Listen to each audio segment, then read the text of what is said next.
ASU football is playing in its last home game of the 2014 season against the Northwestern State Demons. The Demons are 4-5 overall, while the Wildcats are coming off an emotional win against University of Central Arkansas. For more, here's Daniel Zepeda. For JMC Network Sports, I'm Shera Niemirowski. The Wildcats came into the game Saturday with hopes of sending their seniors off with one final home win in ASU's final home game of the season. After a hard-fought win last weekend against Central Arkansas, the Wildcats were looking to take care of business at home before hitting the road for the season finale.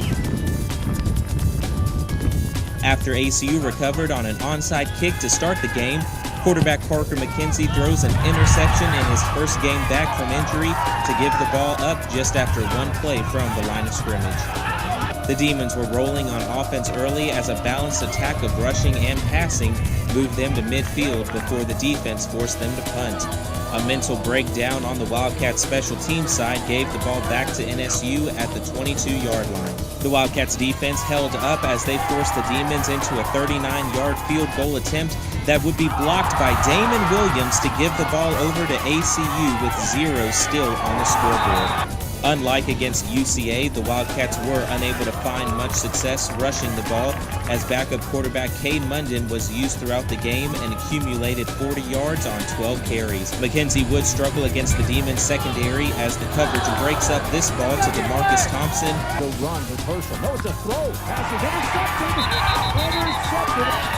Trailing 10-0, Northwestern's quarterback Zach Atkins would run 27 yards, resulting in a touchdown, giving NSU a 17-0 lead to sour the mood at Shotwell Stadium. He's going to run it with the ball in his left hand, breaks the tackle. He's got 7 or 8 deep. Now goes sideline, caught by Boone, a near sideline across the 50. DeMarcus Thompson wants to throw again, wants to go left. Now dumps it, sideline intercepted. Trailing 20-0 after the half, running back Herschel Sims came alive in the third quarter, taking this dump-off pass 12 yards for the first down. Sims would go to work in the third quarter as he compiled 3 catches for 32 yards and 4 carries for 20 yards, helping ACU get on the board with a Nick Grau field goal to make it 20-3 NSU. After holding the Demons, the Wildcats would put together another solid drive. McKenzie would find DeMarcus Thompson on this 18-yard pass, and then Demo in motion, takes the snap, takes the handoff, takes that end around. McKenzie goes far right. McKenzie would find Thompson at the back of the end zone for a touchdown to cut the score in half.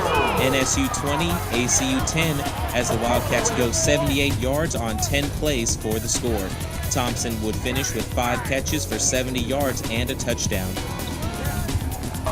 Northwestern would get the ball back and capitalize on this 10-yard pass, which would be enough for the Demons to score a touchdown to put them back up 27-10 to end the third quarter. The Wildcats strung together another drive to make it 1st and goal from the 3-yard line. McKenzie would keep it himself as he makes it into the end zone, but would fumble the ball on what would be his 4th turnover of the game and end the Wildcats' hopes of a comeback. The Wildcats passed for 270 yards against NSU's 238 yards, but struggled running the ball, rushing for 103 yards compared to NSU's 187. But turnovers really killed ACU as they gave up the ball 5 times, and NSU failed to give up the ball once. The Demons would finalize the game with a touchdown run to make it 34-10 and put ACU at a 5-6 overall record and 3-4 against Southland Conference teams. It's it's just disappointing when you follow up a really good win, with the performance, with a subpar performance. You kind of reflect on our last several games.